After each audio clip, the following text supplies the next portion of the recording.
ఈ రోజు ఒక మహిళ ఉండి మన రాష్ట్రంలో 3500 కిలోమీటర్లు పాదయాత్ర చేసి ప్రతిరోజు కేసీఆర్ గారు ఇచ్చిన హామీలు, అటకెక్కిన హామీల గురించి మాట్లాడుతూ, ప్రజలు పడుతున్న ఇబ్బందుల గురించి మాట్లాడుతూ, కేసీఆర్ గారిని నిలదీస్తూ, మీరు రుణమాఫీ చేస్తామన్నారు, ఎందుకు చేయలేదు? మహిళలకు 0 వడ్డీకే రుణాలు ఇస్తామన్నారు, ఎందుకు ఇవ్వలేదు? కేజీ టు పీజీ ఉచిత విద్య అన్నాడు, సిబిఎస్ఈ సిలబస్ అన్నారు, ఎక్కడుంది? ఫీజు రీఎంబర్స్మెంట్ లేకుండా పోయింది.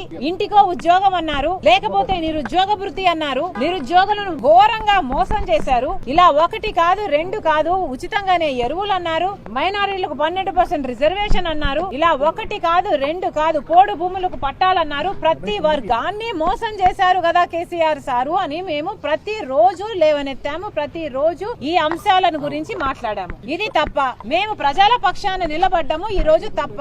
మన రాష్ట్రంలో ప్రజాస్వామ్యం అన్నది లేదా? ఇది తెలంగాణ రాష్ట్రమా లేకపోతే ఆఫ్ఘనిస్తానా? కేసీఆర్ గారు తాలిబానా? టిఆర్ఎస్ పార్టీ తాలిబాన్ సైన్యమా? మేము ప్రతిరోజు శాంతియుతంగా పర్మిషన్ తో పాటి మేము 3500 కిలోమీటర్లు పాదయాత్ర చేస్తే అడుగు అడుగునా మా ఫ్లెక్సీలు కాల్చడం, మమ్మల్ని అడ్డుకోవడం, మాకు అగెయిన్స్ట్ గా నినాదాలు చేయడం, లేకపోతే ఏదో ఒక రకంగా మాకు ఇబ్బందులు పెట్టడం, లేకపోతే నా మీద కేసులు పెట్టడం, ఇలాంటివి చేయడమే కాకుండా నిన్న నర్సంపేటలో ఘోరాతి ఘోరంగా నా బస్సును, నేను ఉండే బస్సును కూడా కాల్ చేసి బస్సును అద్దాలను పగలగొట్టి, బండ్లు పక్కనుంటే ఆ బండ్ల అద్దాలు కూడా పగలగొట్టి, మా వాళ్ళ మీద బండ్లు పోనిచ్చి రాడ్లతో కొట్టి పిచ్చి పిచ్చిగా టిఆర్ఎస్ పార్టీ ఎంపీపీ కూడా అక్కడే స్వయంగా ఉండి ఇంత భయంకరంగా బీభత్సం సృష్టించితే వాళ్ళని అరెస్ట్ చేయలేదు. వాళ్ళ మీద ఏ కేసులు లేవు. నన్ను దోషం చేసి నేనేదో తప్పు చేసినట్టు నన్ను అరెస్ట్ చేసి హైదరాబాద్ కు తీసుకొచ్చారు. నన్ను ఎందుకు హైదరాబాద్ కు తీసుకొచ్చారు సీఎం సారు అని మీరు, మీ దుండగులు, మీ టిఆర్ఎస్ పార్టీలో ఎలాంటి గూండాలు ఉన్నారో చూడండి. మీ టిఆర్ఎస్ పార్టీలో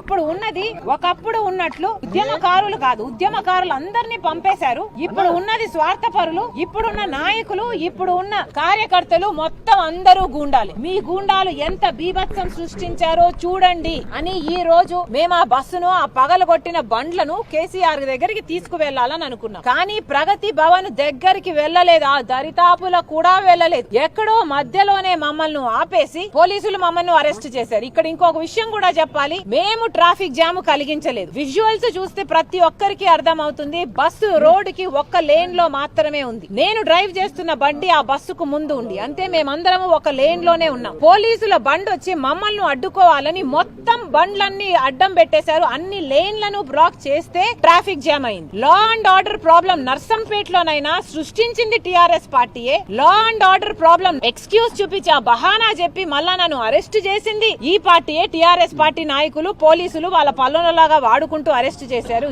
ఈ రోజు కూడా మళ్ళా లా అండ్ ఆర్డర్ ప్రాబ్లం అని సృష్టించి ట్రాఫిక్ జామ్ కు అడ్డం పెట్టింది వాళ్ళే మళ్ళీ సృష్టించి మళ్ళీ నన్ను అరెస్ట్ చేశారు. అరెస్ట్ చేయడమే కాకుండా మా వాళ్ళను ఇష్టం వచ్చినట్లు కొట్టారు. అసలు ఒక మనిషి అయితే అసలు నడవలేకుండానే పోతున్నాడు.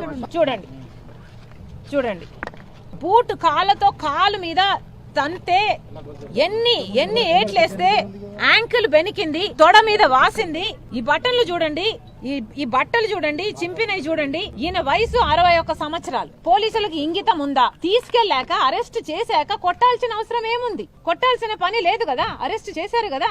అరెస్ట్ చేసినాక కూడా మా వాళ్ళ మీద ఎందుకు కక్ష తీసుకున్నారని అడుగుతున్నాం. మీరు టీఆర్ఎస్ పార్టీ కార్యకర్తలు కాకపోతే, మీరు టీఆర్ఎస్ పార్టీ కండువాలు వేసుకోకపోతే ఎందుకు మా వాళ్ళని అసాల్ట్, ఎందుకు ఇంత భయంకరంగా ఎందుకు కొట్టారు అని అడుగుతున్నాం. శ్రీనివాసన్ చూస్తే ఇక్కడ ఈ మరక కూడా కనిపిస్తుంది. పొద్దునైతే ఇదంతా ఈ సెక్షన్ మొత్తం ఎర్రగా కందిపోయింది. 20 దెబ్బలైనా వేసుంటారు. అరెస్ట్ చేసిన తర్వాత కొట్టాల్సిన అవసరం ఏముంది అని అడుగుతున్నాం. అరెస్ట్ చేసిన తర్వాత పోలీసుల పని ఏంది? ఎఫ్ఐఆర్ ఫైల్ చేయాలి, కోర్టు ముందర ప్రెజెంట్ చేయాలి. కొట్టాల్సిన పని ఏముంది అని అడుగుతున్నాం పోలీసుని. ఈరోజు పోలీస్ డిపార్ట్మెంటు ఆర్ఎస్ఎస్ పార్టీ ఎలా తయారయ్యిందో బీజేపీ పార్టీకి, పోలీస్ డిపార్ట్మెంట్ కూడా తెలంగాణ స్టేట్ పోలీసు కాదు, ఇది టీఆర్ఎస్ పోలీస్ లాగా తయారైంది. ఎందుకు అని అడుగుతున్నాం. మీకు ప్రభుత్వం ఇచ్చే జీతాలు సరిపోవడం లేదా? మీకు ప్రజలు కదా జీతాలు ఇస్తున్నది. మీరు స్వేరింగ్ చేసినప్పుడు ఏం స్వేర్ చేస్తారు? మీరు ప్రజలకు సేవ చేస్తామని కదా స్వేర్ చేస్తారు. మేము ప్రజల పక్షాన కొట్లాడుతుంటే మా మీద కక్ష తీర్చుకుంటారా?